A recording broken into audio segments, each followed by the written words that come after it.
So in the back end of the system, or the administration interface, when you click on members, the default view is actually a list of all members. So that means your filter options and the information in the list is about a person. A person, we have their first name, surname and email address in the contact database, but they also happen to have purchased a membership.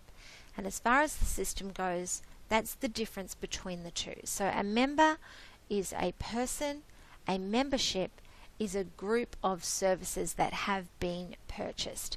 And the filter options and the information in the list, which you'll see in a moment, is different depending on which context you're in. So let's go back to the default view and have a look at the information we see when we first click on members. So the search options, so this first box allows us to type in a name or part of a name, and that will return anything that matches or closely matches that information.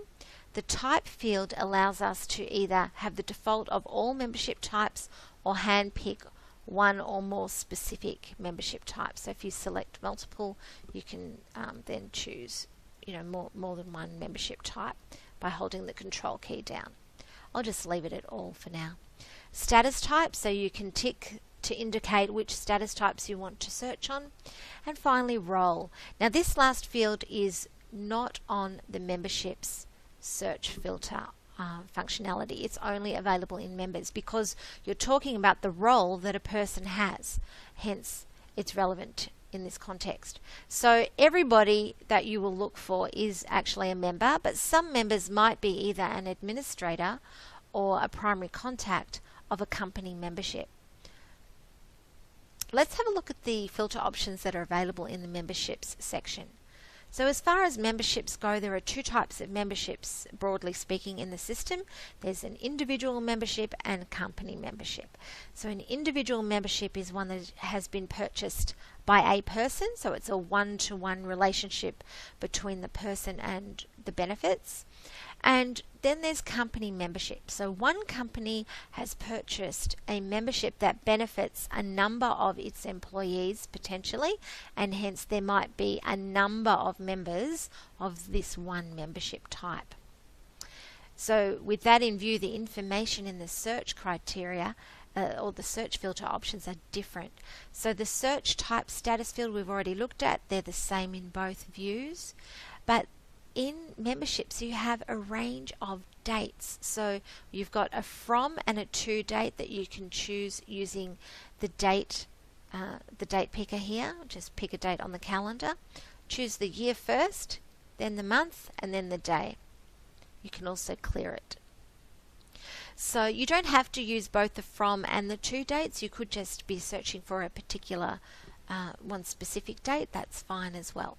So the start date is the very first start date of their very first membership in the system. So if they've had numerous memberships and some have expired before they've started new ones, this field will still always reflect the very first membership they had with your association. The last renewed date reflects the start date of the current membership period. The expiry date, well, that's of course obvious. Last modified, when was something changed on their membership? And the approval date. If you have an approval process in place, you can do a search on that specific date. Now, the filter options are important because in both members and memberships there is the ability to export information into a spreadsheet for to carry out whatever you require. However, it's best to filter the information you're looking for before clicking on that export function. We're not going to show you how to export in this tutorial. That's the subject of another tutorial.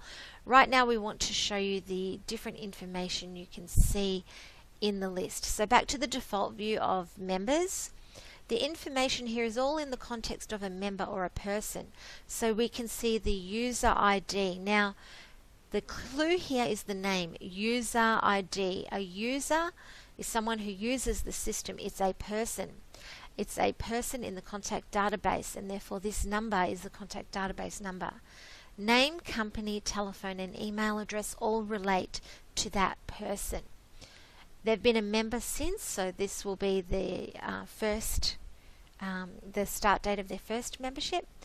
Matched memberships, usually they'll only have one membership with you, but it is possible that they may have more than one, and that will be reflected in this column. And the notes field. If there has ever been a note added to one of their memberships, it will be listed here. Or actually, more correctly speaking, the note is added to the member, not to the membership. And that's why you can see the notes here, and it's in Members View that you can actually add a note as well. Let's have a look at the information in the membership list here.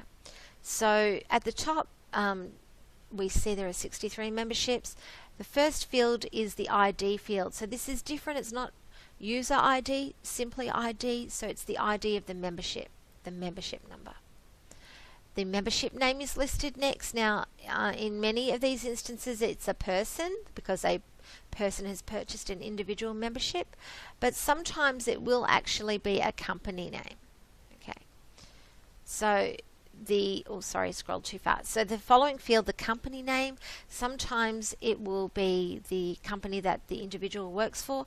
Other times it will be the same as the membership name. Sorry, just trying to find an example for you. Here you go. Internet Vision Technologies. Obviously the company name is the same there. So we see the status type and the membership type as well. Very useful information here. And the start date and the expiry date, not of the first membership, but of this one. Okay. You can click to edit. There are a couple of functions that you can perform, either archiving or approving. They'll be discussed elsewhere as well. So you can see that the information that you can filter on and view is different depending on the context of the person.